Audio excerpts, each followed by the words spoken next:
राम राम जी। आपका स्वागत है कंपला हैप्पी के यूट्यूब चैनल में। आज हम जिस वीडियो की बात कर रहे हैं वो काफ़ी महत्वपूर्ण हो सकती है आपके लिए। अगर आप महाराष्ट्र में PTEC professional tax enrolment certificate का पेमेंट करने वाले हैं तो सबसे पहले आपको गूगल पर जाना है और महा पीटी पेमेंट करके सर्च करना है। आपको यहाँ महा जीएसटी का वेबसाइट आ जाएगा। महा जीएसटी की वेबसाइट पर जब आप जाते हैं तो ये आपको नमस्कार करता है, आप वापस नमस्कार कर दीजिए। और वापस नमस्कार करने के बाद यहाँ पीटी पेमेंट दिखता है। ये वेबसाइट अभी नई नई अपडेट हुई है तो यहाँ पर पीटी पेमेंट का ई पेमेंट, पीटीआरसी रिटर्न और पीटीईसी का पेमेंट करने बोल रहा है आपको। अगली वीडियो हमारी पीटीआरसी पे भी बनेगी लेकिन ये वाली पीटीईसी पर है। तो यहाँ पर आपको टिन डालना है। आप टिन डाल देंगे, टिंडे मत डालिएगा, टिन ही डालिएगा। तो ये जब आप टिन यहाँ पर डाल देते हैं और इसके बाद ये जो कैप्चा है ये भी डाल देते हैं। तो ये डालने के बाद ये आपको कहता है कि आगे चलिए बताइए मुझे आप किस चीज़ का पेमेंट करना चाहते हैं। आप कह रहे हैं हम पीटीईसी का पेमेंट करना चाहते हैं, बिल्कुल सही बात है। कौन से साल के लिए करना चाहते हैं? 25-26 के लिए करना चाहते हैं। क्या हम सालाना करना चाहते हैं, एनुअल करना चाहते हैं? बिल्कुल हम एनुअल करना चाहते हैं तो एनुअल कर देंगे यहाँ पे। पीरियड अप्रैल टू मार्च, अब साल है तो अप्रैल टू मार्च ही होगा। हिंदुस्तान में ऐसे ही होता है, चाहे कंपनीज एक्ट हो चाहे इनकम टैक्स एक्ट हो। फॉर्म 7 है, इसमें कोई विकल्प नहीं है आपके पास, फॉर्म 7 ही चुनना होगा। अमाउंट ऑफ टैक्स जनरली सबके लिए जो पीटीईसी पेमेंट कर रहा है 2500 ही है।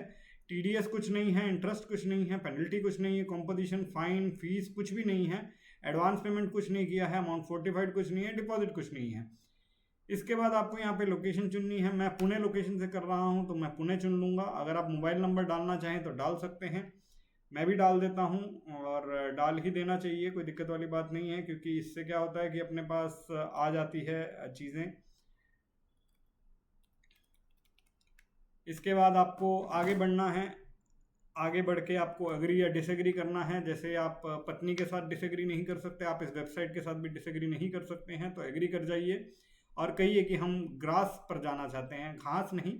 ये गवर्नमेंट का सिस्टम है जिससे हम पेमेंट करते हैं, जिसको कहा जाता है गवर्नमेंट रिसीट अकाउंटिंग सिस्टम। और यहाँ हम पेमेंट कर रहे हैं commissioner of sales tax Maharashtra को।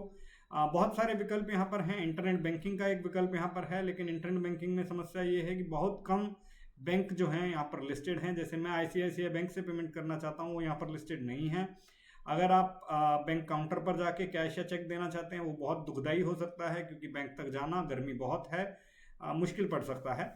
पेमेंट गेटवे है लेकिन गेटवे में चार्जेस एप्लीकेबल हो जाते हैं। तो आइए हमारे देश का जो एक सबसे बढ़िया बेहतरीन उपाय है यूपीआई, उस पर हम जा कर के करते हैं। और यहाँ पर फिर से हमें वापस अपने आप को इंसान प्रूव करना होगा कि हम इंसान हैं। और फिर जैसे मैंने कहा कि आप पत्नी और इस वेबसाइट पे डिसएग्री नहीं कर सकते, आपको एग्री करना ही होगा। प्रोसीड फॉर पेमेंट करिए। इसका आपसे निवेदन है कि स्क्रीनशॉट ले लीजिए क्योंकि अगर बाद में कुछ गड़बड़ हुई तो ये जो नंबर है ये आपके काम आ सकता है। वो भी यही बोल रहा है तो ओके कर देंगे। ओके करने के बाद आप अपना ये खोल लीजिए जो आपकी बैंक की सिस्टम है, बैंक की जो ऐप है वहाँ पर चले जाइए। एक बार देख लीजिए आप क्या कर रहे हैं, ऐसा ना हो कि जो आप कर रहे हैं वो ऊपर नीचे हो जाए। सब चीज़ें यहाँ पर तय कर लेनी है। टैक्स आईडी आपकी सही है, डेट आपकी सही है, कितने रुपए आप कर रहे हैं, तो ये आप कंफर्म जब कर देंगे यहाँ पर तो ये आपको एक यूपीआई खोल के दे देगा। आप इस यूपीआई को अपने यूपीआई ऐप से स्कैन कर सकते हैं। मैं जैसे अभी अपनी ऐप से कर रहा हूँ तो मैंने यहाँ पर डाल दिया कि मैं ये पीटीईसी का पेमेंट कर रहा हूँ। ये पेमेंट जैसे ही होगा, जैसे ही सरकार को ये 2500 रुपये मिल जाएंगे ग्रास में, घास में, गवर्नमेंट रिसीट अकाउंटिंग सिस्टम में, ये वेबसाइट बंद हो जाएगी और वापस से हमें ग्रास पर ले जाया जाएगा। एसबीआई की वेबसाइट बंद हो जाएगी। मैंने पेमेंट कर दी है बात करते करते और इसने मुझे कह भी दिया कि आपकी ट्रांजैक्शन जो है वो सक्सेस हो गई है। तो आप यहाँ पर क्लिक कर सकते हैं या सीधा सीधा इस रिसीट को भी डाउनलोड कर सकते हैं जो यहाँ आएगी। ये रिसीट डाउनलोड करके अपने सीए को ज़रूर भेज दें, अपने सीएस को या जिससे भी आप अपना काम करवा रहे हैं कंसल्टेंट से, उसको ज़रूर भेज दें क्योंकि अगर ये नहीं भेजेंगे तो उसे दिक्कत आ सकती है। आज के लिए इतना ही। हमने जाना कि कैसे पीटीईसी का पेमेंट किया जाता है और हम अगली वीडियो में जानेंगे कि कैसे पीटीआरसी का पेमेंट किया जाता है।